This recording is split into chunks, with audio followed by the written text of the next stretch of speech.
জাতীয় নির্বাচন করার জন্য দাঁড়িয়েছে আমাদের ওসমান আহমেদকে এই মুহূর্তে গুলি করেছে ওসমান আহমেদের অবস্থা খুবই খারাপ। আপনারা যারা যেখানে আছেন অবশ্যই ওসমান হাদি ভাইকে গুলি করেছে মোটরসাইকেল থেকে। ওসমান হাদি ভাইকে নিয়ে আমরা ঢাকা মেডিকেল যাচ্ছি, সবাই একটু সতর্কতার সাথে আসুন। ভাইয়ের অবস্থা খুবই ভালো না, ভাইকে গুলি করা হয়েছে ঢাকা 8 আসনে শুধু প্রতিদ্বন্দ্বিতা করে নির্বাচন করার কারণে ওসমান হাদি ভাইকে গুলি করেছে। যারা এই সন্ত্রাসী কার্যকলাপ করেছে, যারা এই সন্ত্রাসী নির্যাতনের মধ্যে দিয়ে আবার রাজনীতি করতেছে, তাদের পরিণতি কি হবে সেটা অবশ্যই দেখা যাবে।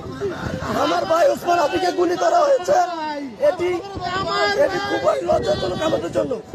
ঢাকা 8 আসনে শুধু নির্বাচন করার জন্য যদি তাকে গুলিবিদ্ধ হতে হয়, একজন ওসমান হাদি যদি মারা যায় এর দায় কে নিবে? অন্তর্বর্তী সরকার কি করে? অন্তর্বর্তী সরকারের কাজ কি আমরা জানতে চাই। আমার ভাইকে যারা গুলি করেছে সেই সন্ত্রাসীদের রক্ত অবশ্যই নেওয়া হবে।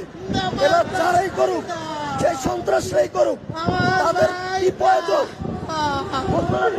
আমার ভাই নাই উসমান হাদি গুলি করতে।